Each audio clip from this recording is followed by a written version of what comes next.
కొండ వంటిది ఆశ, గోడ వంటిది తగులు, బెండు వంటిది లోన పెద్దతనము. కొండ వంటిది ఆశ, గోడ వంటిది తగులు, బెండు వంటిది లోన పెద్దతనము. పుండు వంటిది మేను పోలించినను మేడి, పండు వంటిది సరస భావం బరయ. ఏమి గలదిందు ఎంతకాలం బైన, పామరపు భోగ మా పద వంటి ధరయా. కంచు వంటిది మనసు కలిమి గలదింతయును, మంచు వంటిది రతి భ్రమత వంటిది. మంచు వంటిది రూపు వేలింతయును, ముట్టు పెంచు వంటిది దీని ప్రియమేమి భ్రాంతి. ఏమి గలదిందు ఎంతకాలం బైన, పామరపు భోగ మా పద వంటి ధరయా. ఆక వంటిది జన్మ, అడవి వంటిది చింత, పాకు వంటిది కర్మ బంధమెల్లా.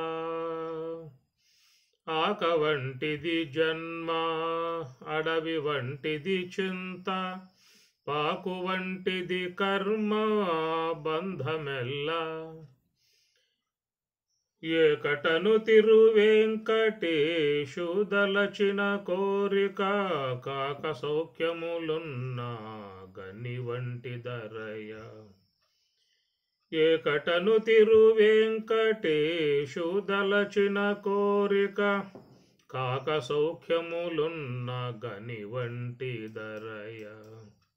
ఏమి గలదిందు ఎంతకాలం బైన, పామరపు భోగ మా పద వంటి ధరయా.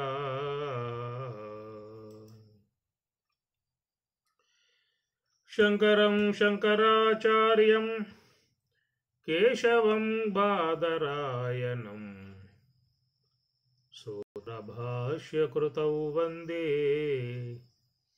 భగవంతౌ పునః పునః. హరలీలావతారాయ శంకరాయ పరౌజసే, కైవల్యకలనాకల్ప తరవే గురవే నమః. విశ్వం పశ్యతి కార్యకారణతయా,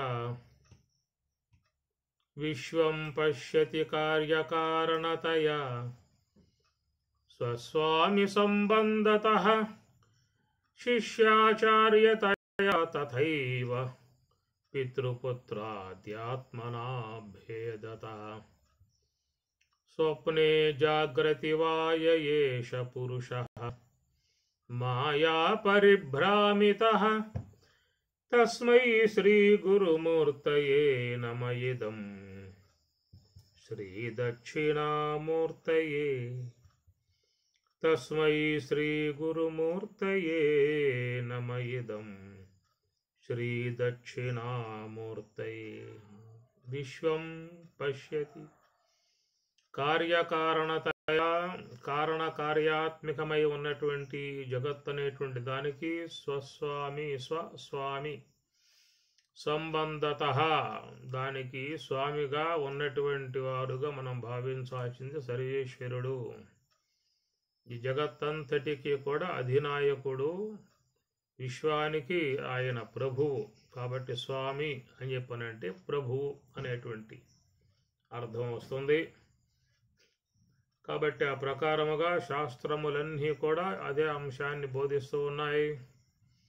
భగవంతుడు కూడా స్వయముగా చెప్పిన మాట, భూమి ఆపః అనలః వాయుః కం మనః బుద్ధి ఏవచ అహంకార ఇతీయం మే మే మే అంటే నా యొక్క, మే భిన్నా ప్రకృతి అష్టద, 8 విధములుగా ఉన్నటువంటి భిన్నత్వములు కలిగి ఉన్నటువంటి కార్యకారణాత్మకములుగా ఉన్నటువంటి ఏ జగత్ అయితే ఉన్నదో ఆ జగత్తంతయు కూడా మే నాది అని చెప్పని అన్నాడు. తవా నీదని చెప్పనలా.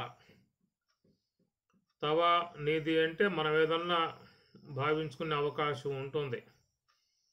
అని స్పష్టంగా చెప్పేస్తూ ఉన్నాడు. భిన్నా ప్రకృతి అష్టదా మే నా యొక్క ప్రకృతి నా నుండి ఏర్పడ్డటువంటిది, నా యొక్క అధిష్టానమునందు నా ఆధారము కలిగి ఉన్నటువంటిది, తిరిగి మరలా నాలోనే అంతా కూడా చేరిపోయేదిగా ఉన్నది.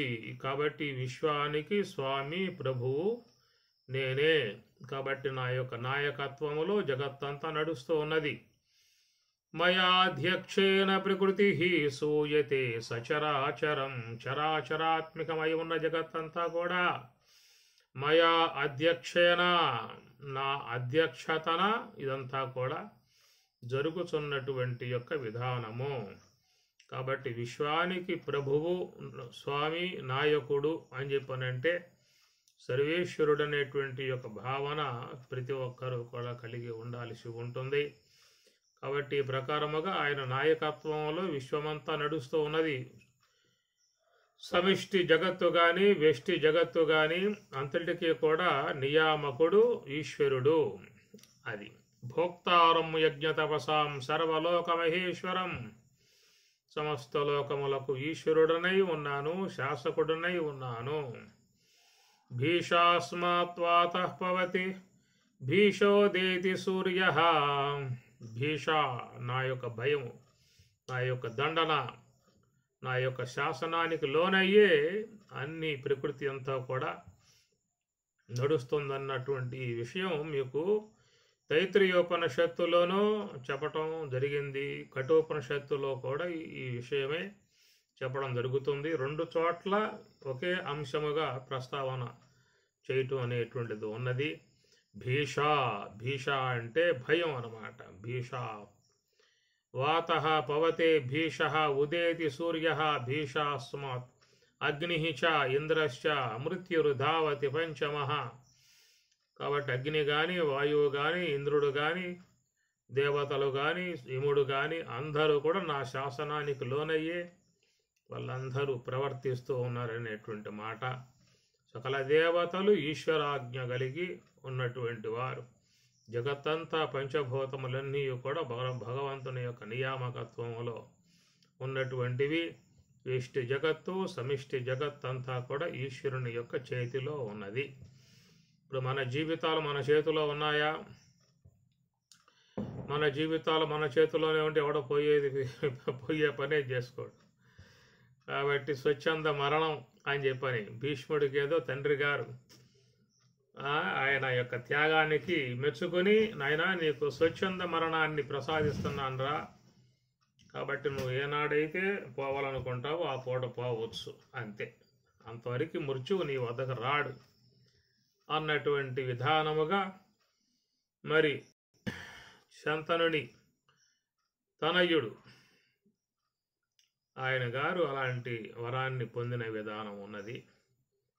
అట్లాగా ఒకవేళ సర్వేశ్వరుడు కూడా ఆయన కూడా భావించి, నాయనలారా మీరు ఎప్పుడు పోవాలనుకుంటే అప్పుడు పోవచ్చు, స్వచ్ఛంద మరణం మీకు అందరికీ కూడా ప్రసాదిస్తూ ఉన్నాను అని చెప్పని గనక చెప్పినట్లయితే ఇప్పుడు మన పరిస్థితి ఎట్లాంటి ఆలోచనలో ఉండేది?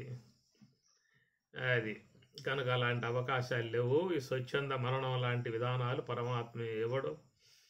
ఆయన నియామకం చేశాడు. ఏ పూట ఆ నియామకం శాసనమై ఉన్నదో ఇక ఆ పూట ఎంతమంది రోధిస్తూ ఉన్నా, ఎంతమంది బాధపడుతూ ఉన్నా, ఎంతమంది విలపిస్తూ ఉన్నా కానీ అది ఆగే విధానం కాదు ఆ శాసనాలు.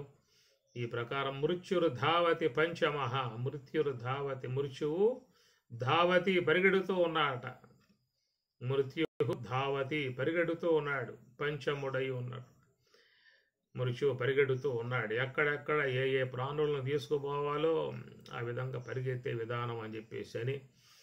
కాబట్టి ఈ ప్రకారముగా స్వామి అని చెప్పనంటే మన ఈ శరీరానికి కానీ సమిష్టి విశ్వానికి కానీ ఆయనే ప్రభువు.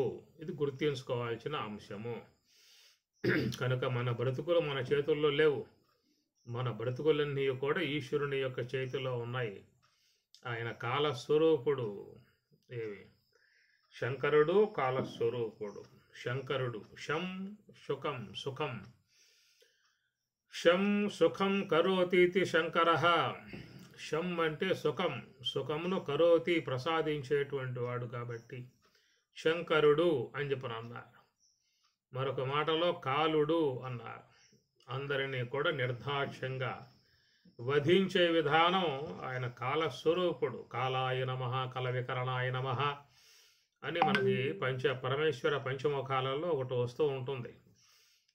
కాలాయ నమః, కల వికరణాయ నమః అనేటువంటి మంత్రం చాలా బాగా ఉంటుంది. స్వామివారు కూడా ఈ పరమేశ్వర పంచముఖాలకు చాలా అద్భుతముగా ఉత్పత్తులతో కూడా రచించారు. మీరు ఒకవేళ అవకాశం ఉంటే చదవండి, ప్రిపేర్ కాండి. సబ్జెక్టుగా కూడా ఆదివారం పూట చెప్పండి. పరమేశ్వర పంచముఖములు అనేది ఉంటుంది. సజ్జోజాతం ప్రపద్యామి సజ్జోజాతాయ వై నమో నమః. భవే భవేనాతి భవే భవస్వమాం భవోద్భవాయ నమః. అఘోరేభ్యోదఘోరేభ్యో ఘోరఘోరతరేభ్యః సర్వేభ్యః సర్వసర్వేభ్యో నమస్తే రుద్రరూపేభ్యః అని ప్రకారంగా ఆ పంచముఖాలకు 5 శ్లోకాలు. ఇది తైత్రీయం నారాయణ ప్రశ్నంలో వచ్చేటువంటి యొక్క అంశము.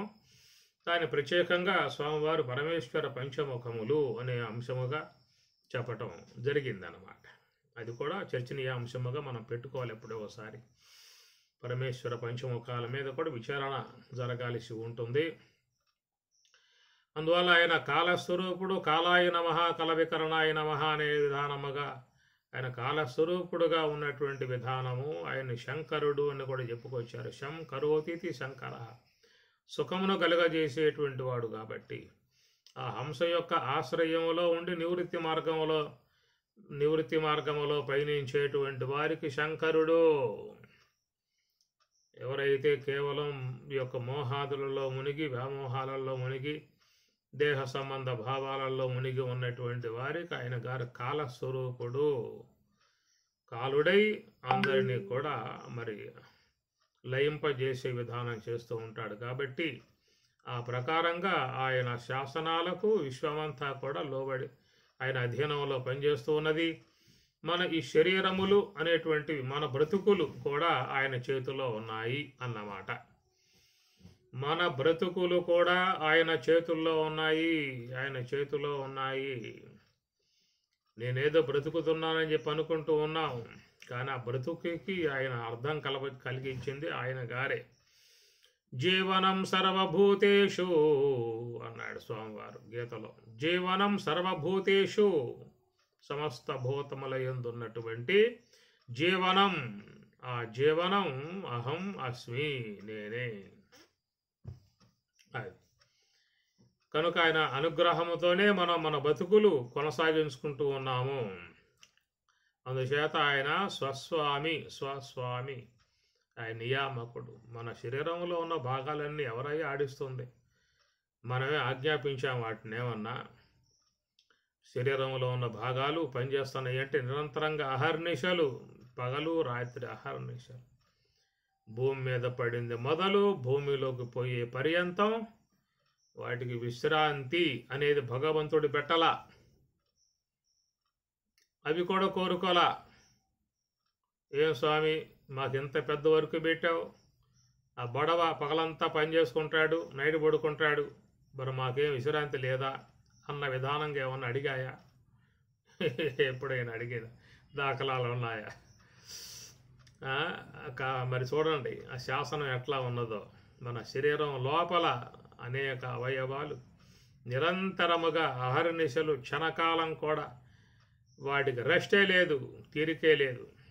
ఒకవేళ రెస్ట్ అనేది తీసుకున్నాయా అంటే ఇక దీంట్లో మరి ఉన్నటువంటి జీవుడు అనబడేటువంటి అతడు ఉండే అవకాశాలు మాత్రం ఉండవు. అది ఏ ఒక్కటి ఆగినా కానీ మన శరీరంలో పనిచేసే అవయవాలు ఏవైతే ఉన్నాయో, గోళకాలు వేరు, అవయవాలు వేరు. అక్కడ గోళకములు అని చెప్పనంటే వాక్కు, పాణి, పాదము, గుహ్యము, పాయు, శ్రోత్ర, నేత్ర, గ్రాణ ఇవన్నీ కూడా గోళకాలు. వాటికి వాటిలో ఉండి పనిచేసే విధానముగా ఉన్నటువంటి ఆధ్యాత్మికముగా పిలువబడేటువంటి ఇంద్రియాలు. కాబట్టి ఇవన్నీ కూడా ఇంద్రియములు, గోళకాలు అనేటువంటి 2 రకాలుగా ఉన్నాయి. కాబట్టి వీటికి కొంత రెస్ట్ ఉన్నది, విశ్రాంతి ఉన్నది. చూసే కన్నుకి కాస్త విశ్రాంతి ఉన్నది, వినే చెవులకు విశ్రాంతి ఉన్నది, వాసన గ్రహించే ఘ్రాణేంద్రియానికి విశ్రాంతి ఉన్నది, రసాలు గ్రహించే జిహ్వేంద్రియానికి విశ్రాంతి ఉన్నది, ఆలోచనలు చేసే మనస్సుకి విశ్రాంతి ఉన్నది, నిశ్చయించి బోధించేటువంటి బుద్ధికి విశ్రాంతి ఉన్నది, గ్రహించి జ్ఞప్తికి తెచ్చుకునేటువంటి చిత్తానికి విశ్రాంతి ఉన్నది, చూచి అభిమానించేటువంటి అహంకారానికి విశ్రాంతి ఉన్నది, నిరంతరంగా పనిచేసేటువంటి యొక్క పాణేంద్రియానికి, నిరంతరం గమనం చేసే పాదేంద్రియాలకు, ఈ ప్రకారంగా మిగతా కర్మేంద్రియాలు అన్నింటికీ కూడా ఒక విశ్రాంతి అనేటువంటిది మాత్రం భగవంతుడు ఇచ్చినటువంటి ఆజ్ఞ, అంతే. అది మనం ఇచ్చినటువంటిది కాదు. మన చేతుల్లో అంటే అవి గందరగోళం అవుతాయి. కాబట్టి అవి ఎప్పుడు పనిచేయాలో అప్పుడు వాట్లను చక్కగా మేలుకొలిపే విధానం, ఆ తర్వాత వాటికి కొంచెం విశ్రాంతి ఇచ్చే విధానముగా ఆయన గారే వాట్లకు ఉపశమనం కలగజేసిన విధానము నేనే ఇస్తున్నా అని స్వామి చెప్పారు. మత్త స్మృతి అపోహనం, మత్తః నా వల్లే వాటికి స్మృతి జ్ఞానం అనేటువంటి ప్రసాదింపబడుతూ ఉన్నాయి. అపోహనం అవి ఏవి కూడా పనిచేసే విధానముగా ఉండకుండా చేసింది కూడా నేనే అని చెప్పను అన్నాడు. కాబట్టి నేనేదో పడుకున్నాను, అవన్నీ విశ్రమించాయి, నేను మళ్ళీ లెగిశాను అనే మాటలు మనం వాడుకుంటూ ఉంటాం. కానీ ఆ విశ్రాంతి అనేటువంటి యొక్క అంశాన్ని ఆయనే పెట్టాడు, మెలకువ అనేటువంటి యొక్క అంశాన్ని కూడా ఆయనే పెట్టాడు. అదంతా కూడా భగవంతుని యొక్క ఆజ్ఞలో జరుగుతున్నటువంటి, భగవంతుడు స్వామి కాబట్టి ఆ స్వస్వామి ఆయన యొక్క ఆధ్వర్యంలో జరుగుతున్నటువంటి ప్రక్రియలుగా మనం గమనించినట్లయితే మనకు సాక్షాత్కరిస్తాడు ఈశ్వరుడు.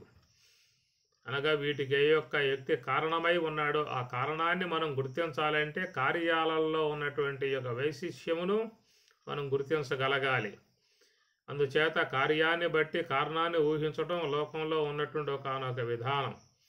అనగా పొగను చూసి అక్కడ అగ్ని ఉన్నది అన్నటువంటి యొక్క విషయాన్ని ఊహిస్తాం. కాబట్టి పొగ అనేది కార్యము, దానికి ఆధారముగా ఉన్నటువంటి అగ్ని అనేటువంటిది కారణం. కాబట్టి కార్యాన్ని మనం చూసినప్పుడు ఏం చేస్తాము, కారణాన్ని ఊహిస్తాము. కారణం ఉన్నది అని చెప్పాను, అగ్ని ఉంది అక్కడ, అగ్ని గోచరింపబడుతుంది వాడికి. అట్లాగా ఇక్కడ కూడా మనం చూసినప్పుడు ఈ కార్యజాతాన్ని చూసినప్పుడు కారణమై ఉన్నటువంటి ఈశ్వరుడు మన మనస్సులో గోచరించాలి. అది కాబట్టి ఇది పొగ కార్యమైతే అగ్ని దానికి కారణము. ప్రతి ఒక్క వ్యక్తికి కూడా మనస్సుకు వచ్చే అంశమే. అక్కడెక్కడో పొగ వస్తుందిరా, పొగ వస్తుందంటే ఏదో అక్కడ కాలిపోతా ఉంది వస్తువు, అగ్ని ఉన్నది, అగ్ని ఆవహించింది అన్నటువంటి విషయం. ఈ ప్రకారముగా మనం లోకంలో అన్నిటి యందు కూడా ఒక కారణత్వాన్ని ఊహించుకుంటూ ఉంటాం. కార్యాన్ని చూసినప్పుడు కారణత్వాన్ని ఊహించుకుంటూ ఉంటాం. మనకందరికీ కూడా పరిపాటి ఒక ఉద్యానవనంలోకి మనం పోతాం. ఆ ఉద్యానవనములో అనేటువంటి యొక్క పుష్పాలన్నీ కూడా ఎంతో బాగా రమణీయంగా శోభాయమానముగా సుగంధ పరిమళాలతో విరజిమ్ముతూ ఉన్నటువంటి యొక్క ఆ ఉద్యానవనంలో చూసినప్పుడు వాటి యొక్క అమరిక, వాటి యొక్క విధానం అంతా చూసినప్పుడు ఎంత బాగా ఈ యొక్క తోటని పెంచాడు, ఎంత అద్భుతముగా దీన్ని తీర్చిదిద్దాడు, ఎంత క్రమబద్ధముగా ఈ తోట అనేటువంటి దాన్ని ఏర్పాటు చేశాడు. ఆయన ఎవరయ్యా, ఆ తోటమాలి ఎవరు, ఆయన ఎక్కడుంటాడు, నమస్కారం చేసుకుంటా అని చెప్పి అంటారు. అంత అద్భుతమై ఉన్నటువంటి యొక్క శోభాయమానమై ఉన్నటువంటి సుగంధ పరిమళాలతో విరజిమ్మేటువంటి ఎంతో ఆహ్లాదకరమై ఉన్నటువంటి దాన్ని చూసినప్పుడు ఆహా అద్భుతమైనటువంటిది, దీని కారకుడు ఎవరు, దీని విధముగా ఏర్పాటు చేసింది ఎవరు అనేటువంటి యొక్క విషయం మనకు జ్ఞాపకం రాదా? ఎవరైనా ఒక చిత్రపటాన్ని గీసినప్పుడు అది అత్యద్భుతంగా ఆ యొక్క కృష్ణ పరమాత్మ యొక్క సమస్త సోయగాలతో లిఖించినప్పుడు ఆ యొక్క రూపాన్ని చూసినప్పుడు మనకి ఎవరబ్బా ఎంత అద్భుతముగా ఈ ఈ చిత్రాన్ని చిత్రీకరించాడు, ఎంత నైపుణ్యతతో చేశాడు, ఎంత ఆకర్షణీయంగా చేశాడు, ఉట్టిపడే విధానముగా జీవకళతో ఉన్నటువంటి విధానముగా చేసినటువంటి వాడు ఎవరు అతను అని ప్రకారంగా మనం కార్యాన్ని చూసినప్పుడు కారణాన్ని మెచ్చుకుంటాం. జైపూర్ వెళ్తే ఆ జైపూర్లో షాపులో ప్రవేశించామనుకో ఆశ్చర్యపడతాం. ఒక్కొక్క విగ్రహం చూస్తూ ఉంటే దాన్ని మలసినటువంటి వాడు ఎంత నైపుణ్యత గలవాడు, ఎంత నేర్పరితనం గలవాడు, ఎంత కౌశలం, ఎంత సూక్ష్మ బుద్ధి, ఎంతటి ఆయన యొక్క అనుభవం అనే అటువంటి విధాయకాలుగా మనం ఆ యొక్క రూపాన్ని చూసినప్పుడు, కార్యాన్ని చూసినప్పుడు ఆ కారకుడై ఉన్నటువంటి మన కళ్ళ ముందు లేకపోయినా కానీ అత్యద్భుతముగా నిర్మించినటువంటి వాడు అనేటువంటి విషయముగా మనం తప్పనిసరిగా మెచ్చుకుంటాం ఆ సమయంలో.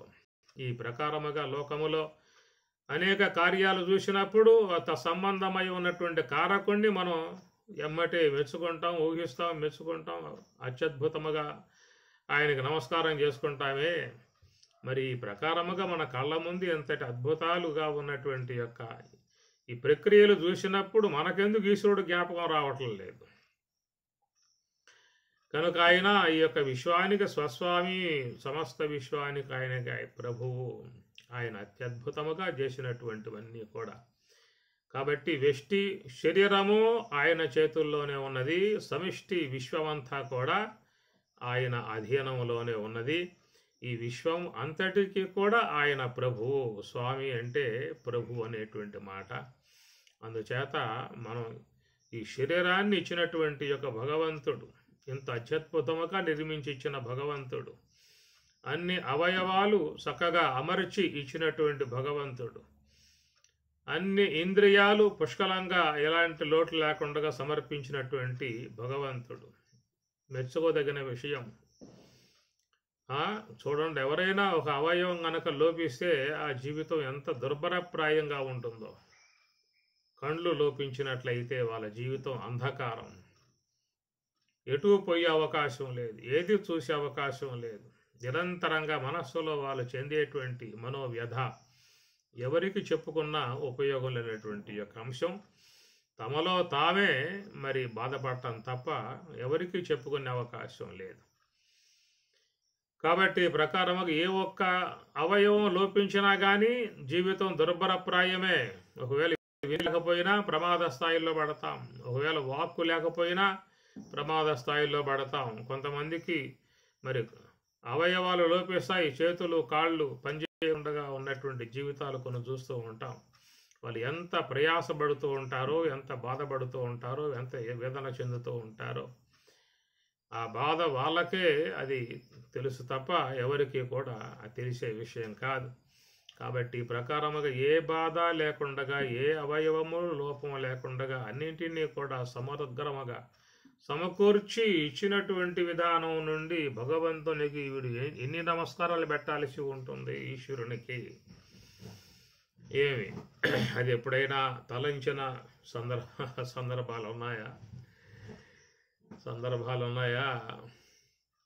ఎవరైనా ఒక కప్పు కాఫీ ఇస్తే, అయ్యా నమస్కారం అయ్యా, కాఫీ ఇచ్చావయ్యా, ప్రాణం పోసావయ్యా అని చెప్పి మెచ్చుకుంటూ ఉంటారు. ఎవరైనా ఆపద సమయంలో 100 రూపాయలు సహాయం చేసినట్లయితే ఆయన గారిని పొగుడుతూ ఉంటారు. కానీ ఎంత జీవితానికి ప్రసాదించే విధానముగా ఉన్నటువంటి యొక్క ఈశ్వరుడు ఎందుకు జ్ఞాపకం రావటం లేదు?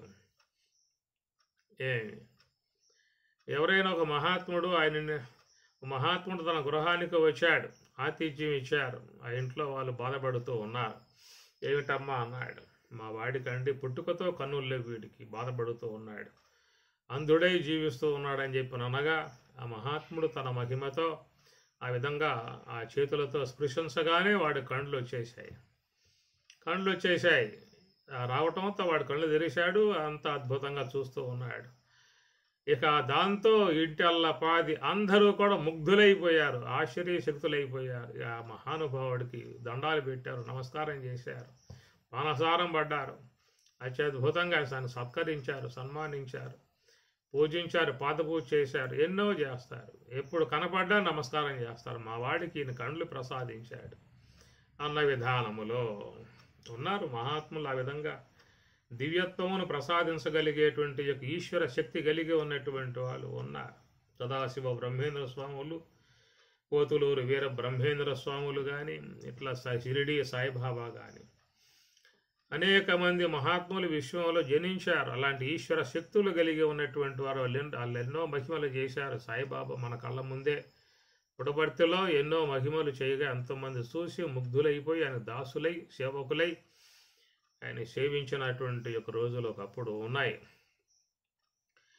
కాబట్టి ఆ ప్రకారంగా ఎవరైనా మహాత్ముడు ఒక వ్యక్తికి అవయవం కనుక లోపించి ఉన్నట్లయితే వానికి చిన్నప్పటి నుంచి నడిచే అవకాశం లేదు, కాళ్ళు చచ్చుబడిపోయాయి, కాళ్ళన్నీ కూడా మరి శక్తి లేకుండా శక్తిహీనమైపోయాయి. ఆ ప్రకారంగా మహాత్ముడు ఆ కాళ్ళను స్పృశించాడు, ఎమ్మటే వాడికి కాళ్ళలో శక్తి వచ్చేసింది, లేచి ఉంచున్నాడు, పరుగులు తీశాడు. ఆ విధంగా చేసినప్పుడు వాడి జీవితకాల పర్యంతం ఆ స్వామివారికి శిష్యుడుగా ఉంటాడు, భక్తుడుగా ఉంటాడు, ఆయన సేవలో మునిగిపోతాడు. ఈ ప్రకారం ఎంతోమంది ఆ యొక్క స్వాములకు సేవకులుగా అయిన సందర్భాలు కూడా విశ్వంలో చూస్తూ ఉన్నాము. మరి ఆ ప్రకారంగా మహాత్ముడు ప్రసాదించినటువంటి యొక్క దాంతో వాడు ఎప్పుడు కూడా ఆ స్వామి పట్ల కృతజ్ఞత కలిగి, భక్తి భావన కలిగి, ఆయనకి ఏం కావాలో ఎప్పుడెప్పుడు ఏవి అవసరమో గమనిస్తూ ఆయనకు సమర్పించుకునే విధానంగా వాడు కృతజ్ఞతా భావనతో ఉండే విధానం ఉంటుందా, ఉండదా? ఈ ప్రకారం మరి ఆ మహాత్ముడు స్పృశించగానే, కండ్లు రాగానే ఆ జీవితకాల పర్యంతం ఆయనకి భక్తుడైపోయాడు, సేవకుడైపోయాడు. అట్లా స్పృశించగానే వానికి కాళ్ళు రెండు కూడా శక్తివంతమై నడవగలిగే శక్తి రాగానే ఇక వాడు ఆశ్చర్యశక్తుడై ఇక అక్కడి నుంచి ఆయన భక్తుడైపోయాడు, సేవకుడైపోయాడు. జీవితకాల పర్యంతం ఆయన భక్తుడుగా ఉండి జీవించే విధానం ఉంటుంది. ఏదో కన్నులు ప్రసాదించిన విధానం నుంచి వాడు సేవకుడైపోయాడు, కాళ్ళు ప్రసాదించిన విధానం నుంచి వాడు సేవకుడైపోయాడు. వాళ్ళు దరిద్రం పోగొట్టిన కారణంగా వాళ్ళకి అందరూ సేవకులైపోయారు. మరి ఒక్కొక్కటే ఇస్తే ఎంత విధానముగా జీవితకాల పర్యంతం సేవకులయ్యాని సేవలో గడిపే విధానంగా ఉన్నదే. మరి మనం అడగకుండగానే మొత్తం ఇచ్చాడుగా స్వామిగారు. కళ్ళు ఇచ్చాడు, నోరు ఇచ్చాడు, చెవులు ఇచ్చాడు, కాళ్ళు ఇచ్చాడు, తినటానికి చేతులు ఇచ్చాడు, అన్నీ సమకూర్చాడే. మరి ఎందుకు జ్ఞాపకం రావట్లేదు? వాళ్ళకంటే ఏదో కన్ను ఇచ్చాడు కాబట్టి వాళ్ళు జ్ఞాపకం పెట్టుకుని జీవితకాలం అంతా సేవ చేశారు. వాడికి ఏదో కాలంలో శక్తిని ఇచ్చాడు, దాంతో వాడు సేవకుడైపోయి స్వామివారికి జీవితకాల పర్యంతం భక్తుడైపోయాడు. మరి ఇన్ని పొందినటువంటి వాడు ఎంత ఎవరికి భగవంతునిగా భక్తుడై ఆయన సేవలో ఉన్నాడు, ఆయన తలంచుతూ ఉన్నాడు. లేదే, ఇంక పైగా ఏమంటాడు, అసలు ఎక్కడున్నాడా అయ్యేవాడు? ఉన్నాడా? ఉన్నావా అసలున్నా పాట కూడా ఒకటి ఉన్నది. ఈ ప్రకారంగా అసలు భగవంతుడు చేసిన పొరపాటు ఏమిటంటే వాడికి ముందుగా ఇవ్వాల్సింది కాదు, ముందుగా ఇవ్వాల్సింది కాదు. వాడు పుట్టిన తర్వాత వాడికి ఒక్కటొక్కటే ఇస్తూ వచ్చినట్లయితే అప్పుడు వీడు భగవంతునికి భక్తుడైపోయేవాడు, సేవకుడైపోయేవాడు. నిరంతరంగా ఆయన్ని స్మరిస్తూ ఆయన సేవలో, ఆయన యొక్క ధ్యానంలో నిమగ్నం అయిపోయాడు. కానీ అడగకుండగా ఇచ్చేయటం కారణంగా అందువల్ల వీడికి ఆయన జ్ఞాపకం పరిస్థితి అయిపోయింది. అందుచేత సతతం కీర్తయంతో మాం యతంతశ్చ దృఢవ్రత, ఆయన ప్రసాదించగలిగే శక్తి రాయిబారానికి వచ్చినప్పుడు మరి దుర్యోధనాదులకు చెప్పాడు, నాయనా మీరు మంచిగా వినండిరా, విశ్వం మొత్తం నాదిరా, నేను ప్రభువునరా, నా శాసకత్వంలో విశ్వమంతా ఉన్నది. కనుక ఈ లోకంలో మీలాంటి వాళ్ళకు కాస్త మంచి జ్ఞానోదయం కలగజేసి మంచి మార్గం నడిపించే ఉద్దేశంతో నేను వచ్చాను. నేను సమస్త విశ్వవ్యాపకుడిని, సమస్త నియామకుడిని, ఈశ్వరుణ్ణి, అష్టైశ్వర్య సంపన్నుణ్ణి, కనుక నాకు రావాల్సిన అవసరం ఈ లోకానికి ఏమి లేదు. అజోపి సన్న వ్యయాత్మ భూతానాం ఈశ్వర అపి సన్, నేను ఈశ్వరుణ్ణి. ఈశ్వర అపి సన్, ఈశ్వరుణ్ణై ఉన్నప్పటికీ కూడా, అజహ అపి పుట్టుకలేనటువంటి వాడినై అయి ఉన్నప్పటికీ కూడా, ప్రకృతిం స్వాం అధిష్టాయ సంభవామి, నేను లోకంలోకి వచ్చాను రా, నేను ఈశ్వరుణ్ణి, శాసకుణ్ణి, సమస్త జగత్ అంతటికి కూడా అధినాయకుణ్ణి అనేటువంటి విధానముగా ఆయన శుద్ధంగా భగవద్గీతలో చెప్పిన అంశములు. చాలా సందర్భాలలో తన యొక్క ఈశ్వర తత్వాన్ని ప్రకటించాడు, అనేక మందికి చూపించాడు. తన తల్లికి ముందుగా చూపించాడు, ఈశ్వరూపాన్ని చూపించాడు. ఆ తర్వాత ఎంతోమంది ఆ దివ్యత్వములు గుర్తించాడు. చిన్నతనం నుంచే పూతన, శకటాసురుడు, ధేనుకాసురుడు, ఎంతోమంది రాక్షసులు అనేటువంటి అందరూ కూడా హతమయ్యారు. ఇంతటి మహిమాన్వితమై ఉన్నటువంటి విధానాన్ని కూడా ఆయన చూపినా కానీ మరి కొంతమందిలో అలాంటి యొక్క మెలకు రాలేదు. ఇంకా ఆయన మీద ఏదో ద్వేషభావాన్ని పెంచుకొని ఆయన్ని దూషించే విధానముగా చేసినటువంటి ఉదంతాలు మనం భారతంలో చూస్తాం. ఇన్ని మహిమలు చేసినా కానీ, ఎంత విశ్వవ్యాపకత్వాన్ని ప్రదర్శించినా కానీ ఇంకా వాళ్ళల్లో మరి ఆ కళ్ళు తెరవబడలేదు, పొరలు వీడబడలేదు. రాయబారముగా అందరికీ మంచి చేద్దాము, మేలు చేద్దాము, అందరికీ కూడా సఖ్యత చేకూర్చుదాము, అందరూ బాగా ఉంటారు, సుఖంగా ఉంటారు. తన భక్తులు కాబట్టి పాండవులు వాళ్ళకి ఏదైనా మేలు చేయాలి అన్నటువంటి తలంపుతో ఆయన మరి ఒక దూతగా ఆయన గారు వస్తే మరి అక్కడ ఏమన్నా వాళ్ళు లెక్క చేశారా, విన్నారా అని చెప్పనంటే, అది పెద్దలుగా ఉన్నటువంటి వారు, విజ్ఞులై ఉన్నటువంటి కొంతమంది ఆయన దివ్యత్వమును గుర్తించి నమస్కరించారు. కానీ వీళ్ళలో ఎలాంటి యొక్క మార్పు రాలా. పైగా ఆయన్ని హతమార్చాలి, ఈయనే అన్నింటికి మూలమై ఉన్నాడు, లేకపోతే పాండవులు మన యొక్క వద్దకి ఈయన పంపుతారా, రాయబారంకి వస్తారా అనే విధముగా చేయబోయినప్పుడు ఆయన తన యొక్క విశ్వరూపాన్ని చూపించాడు.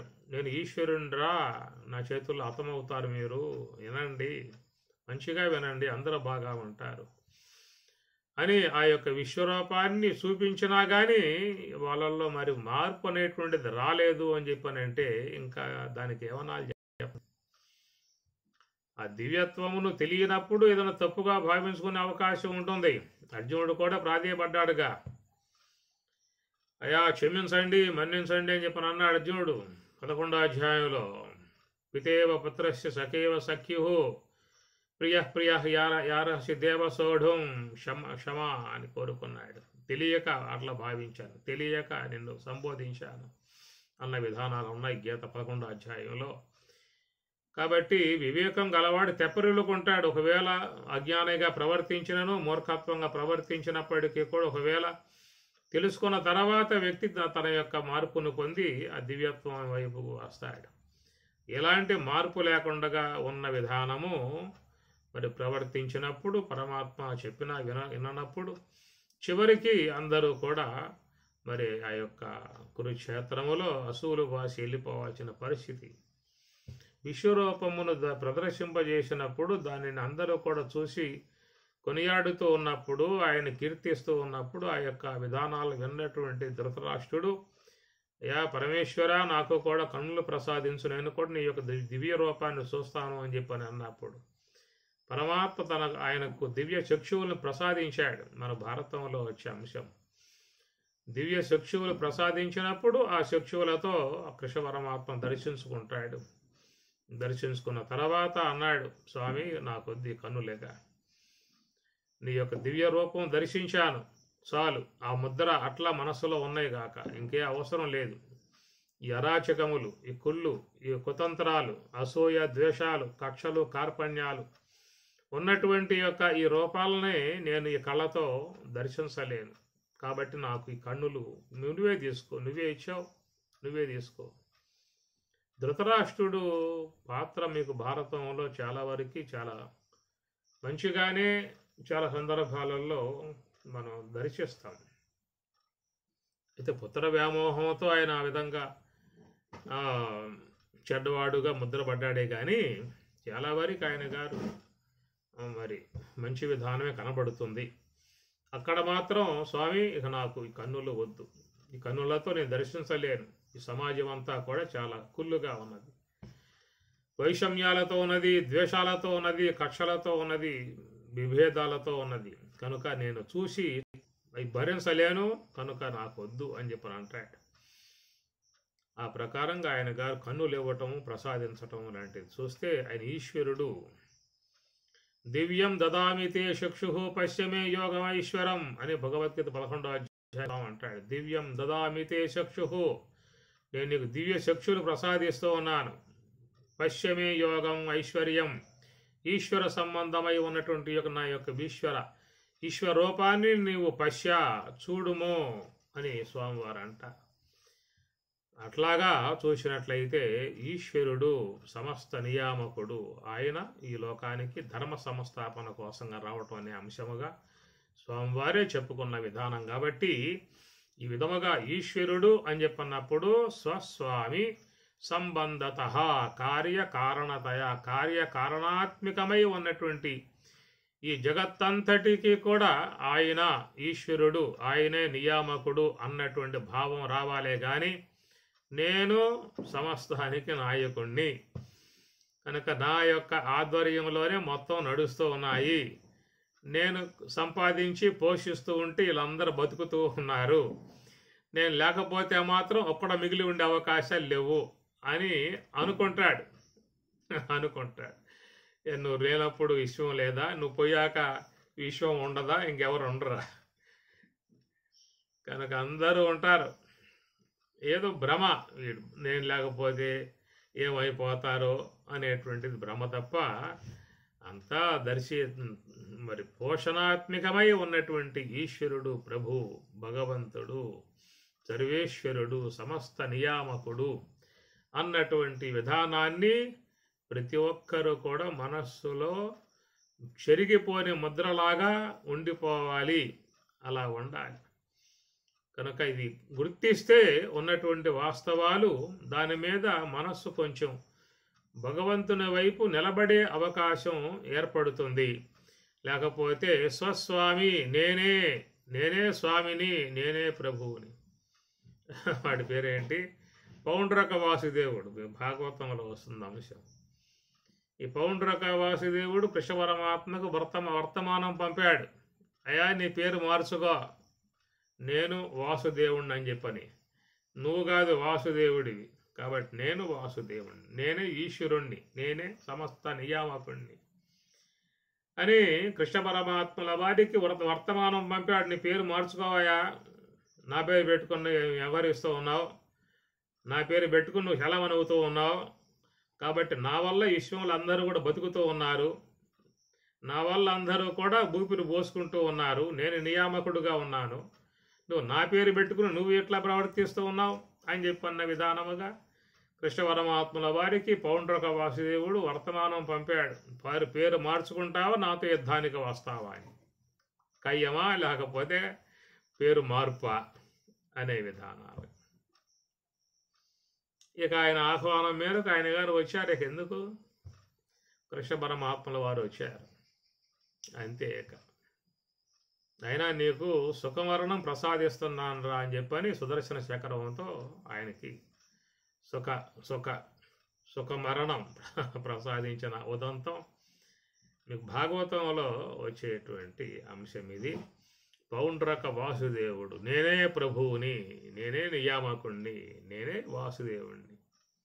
కృష్ణ పరమాత్మల వారికి వాసుదేవ అనేటువంటి పదము అది కావ్యార్థముగాను లాక్షణికార్థముగా రెండూ ఉన్నాయన్నమాట ఆయనకి. వసుదేవస్య అపత్యం పుమాన్ వాసుదేవ. ఎందుకు కృష్ణ పరమాత్మను వాసుదేవ అని అన్నారని చెప్పారంటే వసుదేవుని యొక్క అపత్యం, పుమాన్ అపత్యం సంతతి కాబట్టి ఆయన కుమారుడు గనుక ఆయన్ని వసుదేవుని యొక్క పుత్రుడు కాబట్టి ఆయన్ని వాసుదేవ అనే విధానముగా పిలవటం ఇది కావ్యార్థముగా ఉన్నటువంటిది. వాసుదేవ అంటే సర్వవ్యాపకత్వం. వాసుదేవ సర్వం విధి సహ మహాత్మా సుదుర్లభ. వాసుదేవ సర్వం ఇతి, సర్వం అంతటా వ్యాపకమై ఉన్నటువంటి స్వరూపం, దాన్ని వాసుదేవ. వాసుదేవ అంటే వస్, వస్ అనే ధాతువు అన్నమాట. వస్ అని చెప్పినట్టు వస్ నివాసే అనగా ఎప్పటికీ ఉండేటువంటి సత్తా మాత్రమై ఉన్నటువంటి, సర్వవ్యాపకమై సచ్చిదానందమై సర్వవ్యాపకత్వం కలిగి ఉన్నటువంటి ఆ భగవంతుడు వాసుదేవ సర్వం ఇది, సమస్తం అంతటా ఉన్నాడు, వ్యాపకుడై ఉన్నాడు. ఈ మాటలు మీకు భగవద్గీత 4వ అధ్యాయంలో చెప్పుకొస్తారు.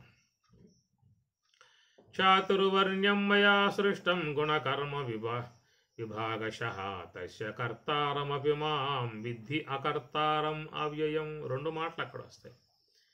చాతుర్వర్ణ్యం మయా సృష్టం, మయా నా చేత సృష్టం, సృష్టింపబడ్డటువంటి విధానము.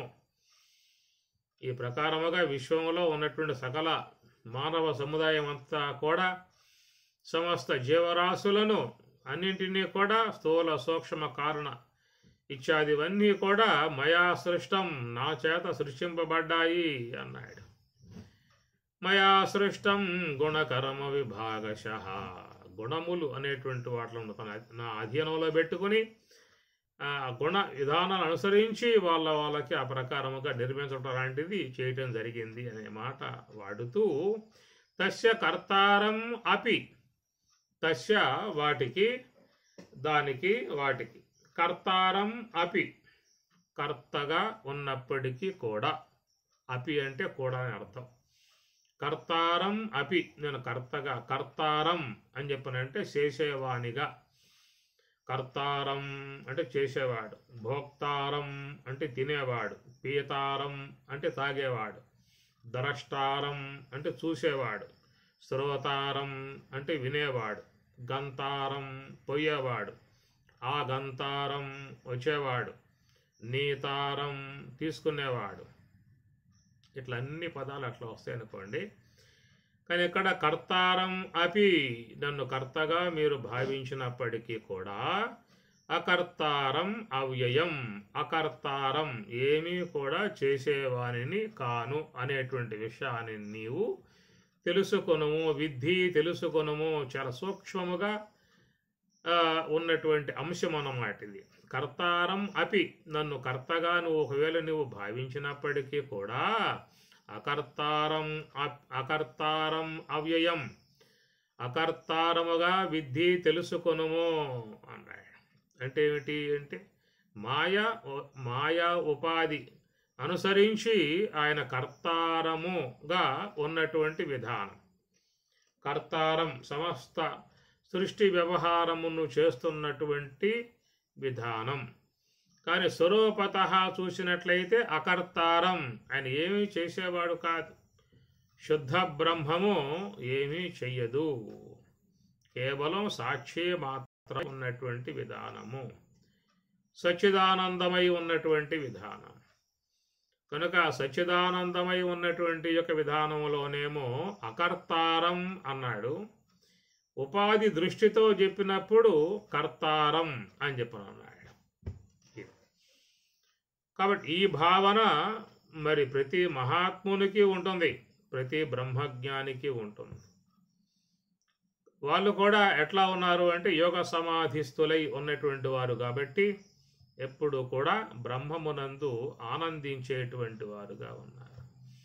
వాస్తవిక స్వరూపాన్ని గుర్తించారు, తమ సత్తా మాత్రమై ఉన్నటువంటి యొక్క ఉనికిని వాళ్ళు దర్శించారు, తన యొక్క స్వరూపములో చేరిపోయారు. ఆ సత్తా అనగా ఆ బ్రహ్మమే తానై ఉన్న విధానముగా, అహం బ్రహ్మాస్మి, తానే బ్రహ్మమై ఉన్నటువంటి విధానముగా ఉన్నారు. కాబట్టి అట్టివారు ఆ యోగ సమాధిస్థులై బ్రాహ్మీ అనుభవమును పొంది ఉన్నటువంటి వారై తిరిగి మరలా జాగ్రత్త అవస్థకు వస్తారు. జాగ్రత్త అవస్థకు వచ్చినప్పటికీ కూడా వాళ్ళు ఎట్లా ఉంటారయ్యా అని చెప్పనంటే, నేను కేవలం అకర్తను, అభోక్తను అంటారు. నాహం జాతౌ జన్మ నాహం జాతం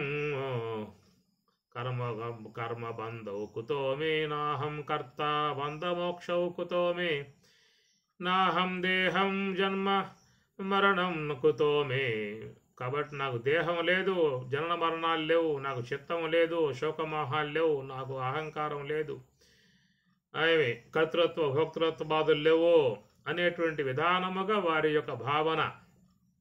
షడూర్మి రహితం శివం అనే మాట పరమాత్మ ఉత్తరగీతలో వాడారు. షడూర్మి రహితం శివం. ఆ శివతత్వం ఎట్లా ఉంటుందంటే షడూర్ములుకి అతీతముగా. షట్టు అంటే 6, ఊర్ములు అంటే దేహము, దేహ సంబంధమై ఉన్నటువంటి జనన మరణాదులు. అట్లనే చిత్తము, చిత్త సంబంధమై ఉన్నటువంటి శోకమోహాదులు. అట్లనే ప్రాణము, ప్రాణధర్మములై ఉన్నటువంటి ఆకలి దప్పులు. ఇవన్నీ వాటి వాటి ధర్మాలు.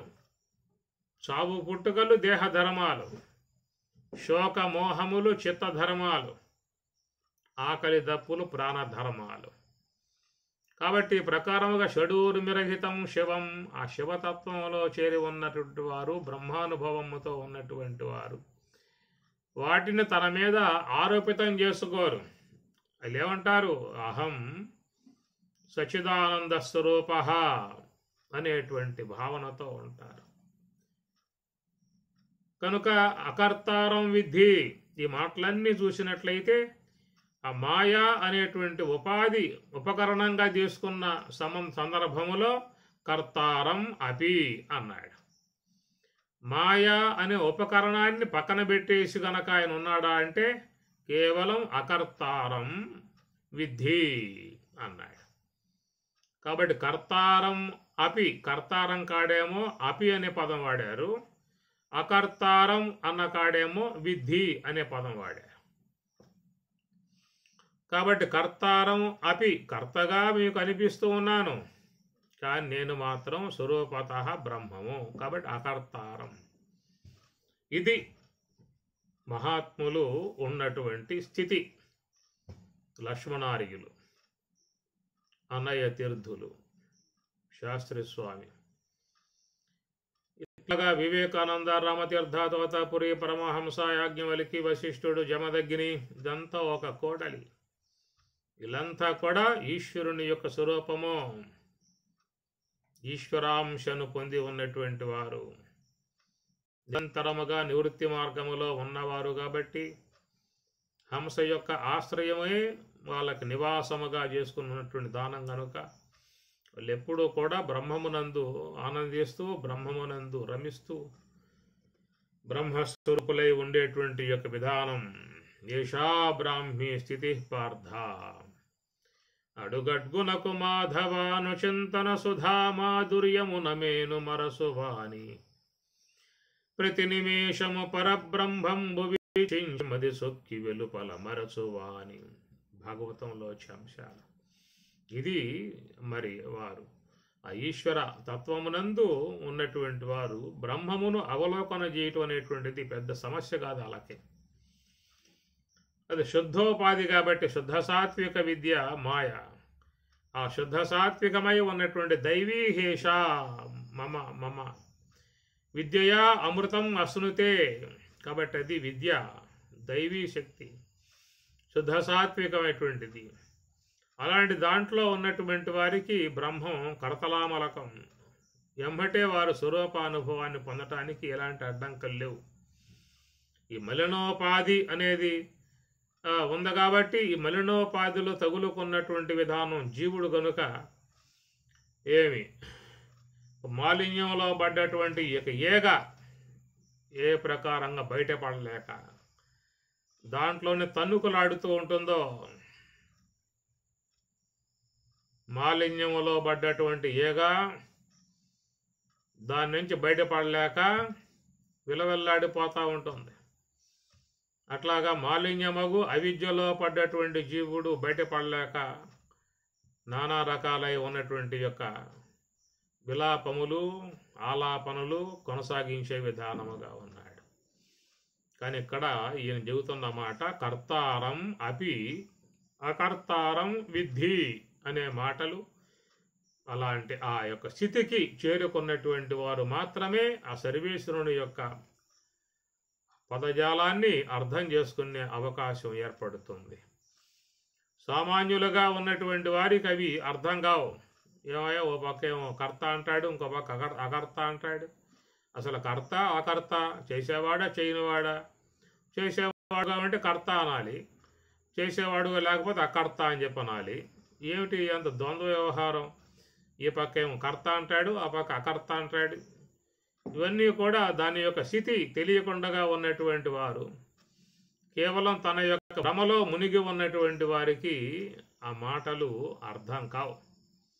అది కేవలం తత్వచింతన చేస్తూ తత్వ మార్గంలో పయనిస్తూ తత్వాన్ని అవలోకనం చేసేటువంటి వారికి మాత్రమే అర్థమయ్యేటువంటి అంశములు.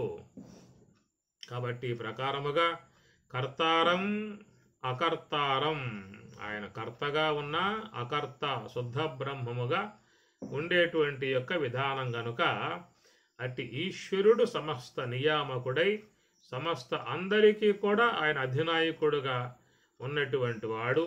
ఆయన చేతిలో అందరూ కూడా ప్రాణములు పోసుకుని కదిలిపోతున్నటువంటి బొమ్మలు.